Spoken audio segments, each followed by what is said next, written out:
من الشیطان الرجیم بسم اللہ الرحمن الرحیم رب اشرح لی صدری ویسر لی امری واحلل عقدۃ من لسانی یفقہوا قولی۔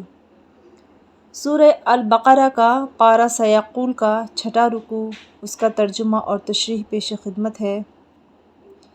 لیس البر ان تولوا وجوہکم قبل المشرق والمغرب ولکن البر من آمن باللہ والیوم الآخر والملائکۃ والکتاب والنبیین وآتى المال علی حبہ ذوی القربى والیتامى والمساکین وابن السبیل والسائلین وفی الرقاب واقام الصلاۃ وآتى الزکاۃ والموفون بعہدہم اذا عاہدوا والصابرین فی الباساء والضراء وحین الباس اولئک الذین صدقوا واولئک هم المتقون۔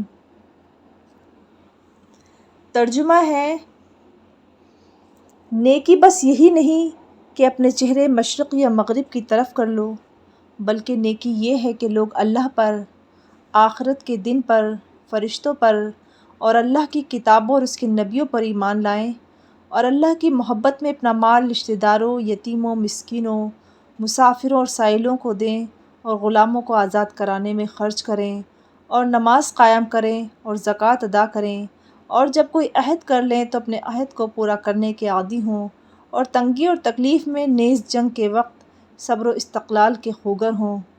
ایسے لوگ ہیں جو سچے کہلانے کے مستحق ہیں، اور یہی لوگ ہیں جو متقی ہیں۔ پارہ سیقول کے رکوع سے سیقول السفہاء سے مسلسل قبلے کی تبدیلی، یعنی بیت اللہ سے بیت المقدس، پھر بیت المقدس سے دوبارہ خانہ کعبہ مکۃ المکرمہ ٹھہرائے جانے کا مضمون چلا آ رہا ہے۔ اس میں مسلمانوں اور یہود و نصارہ کے مذہبی رجحان میں آنے والی تبدیلی کا تفصیلی ذکر چل رہا ہے۔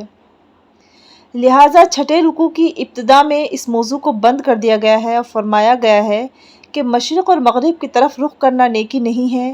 اب اس موضوع پر ہرگز بحث نہ کرو، بلکہ زندگی جن اصولوں اور سچائی سے چلتی ہے ان پر عمل کرو، اور اس کی مختصراً اس آیت میں وضاحت فرما دی گئی ہے۔ اس میں ایک مومن و مسلم کی وہ تمام خوبیاں، تمام نکتے بیان کر دیے گئے ہیں جو ایک مومن میں اللہ کو مطلوب ہیں۔ اللہ رب العزت نے ایک ہی آیت میں زندگی کے تمام احکام مختصراً یعنی ان شارٹ بتا دیے ہیں۔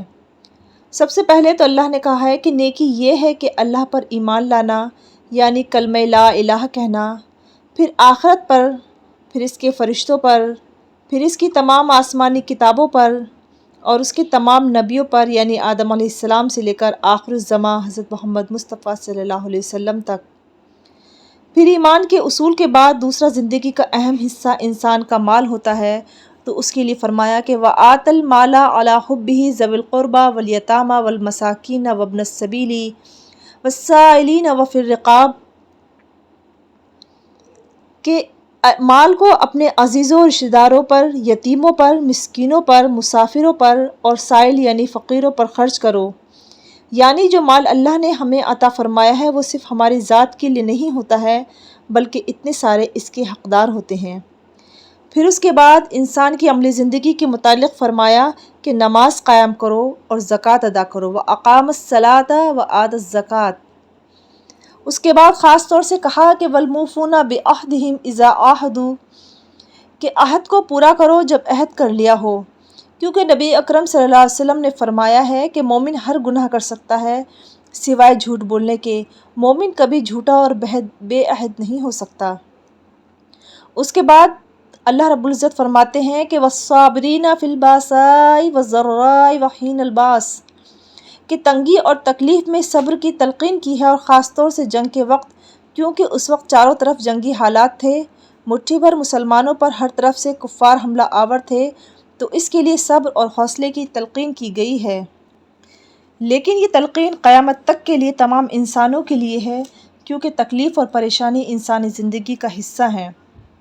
اور پھر ان تمام باتوں کو جو پورا کرے گا، دراصل اللہ اور اس کے رسول کے نزدیک صدقوا، یعنی وہی سچا ہے۔ اللہ تعالیٰ فرماتے ہیں کہ اولئک الذین صدقوا، کہ جو یہ تمام چیزوں کو پورا کریں گے وہی لوگ سچے ہیں۔ وَأُولَئِكَ هُمُ الْمُتَّقُونَ، اور اس کے بعد فرمایا ہے کہ یہی لوگ متقین میں سے ہیں۔ اور اس آیت کے بعد وہ موضوع بند کر دیا گیا جو مسلسل سیقول کے 5 رکوع میں چلا آ رہا تھا، یعنی اس آیت سے اسلامی قانون کے مختلف احکامات کی وضاحت شروع ہو گئی ہے۔ خدائے وحدہ لا شریک کے دربار میں دعا ہے کہ ہمیں اپنے ان تمام احکام پر قائم رکھ اور ہمیں دونوں جہاں میں سرخرو فرما۔ آمین۔ صدق اللہ العظیم۔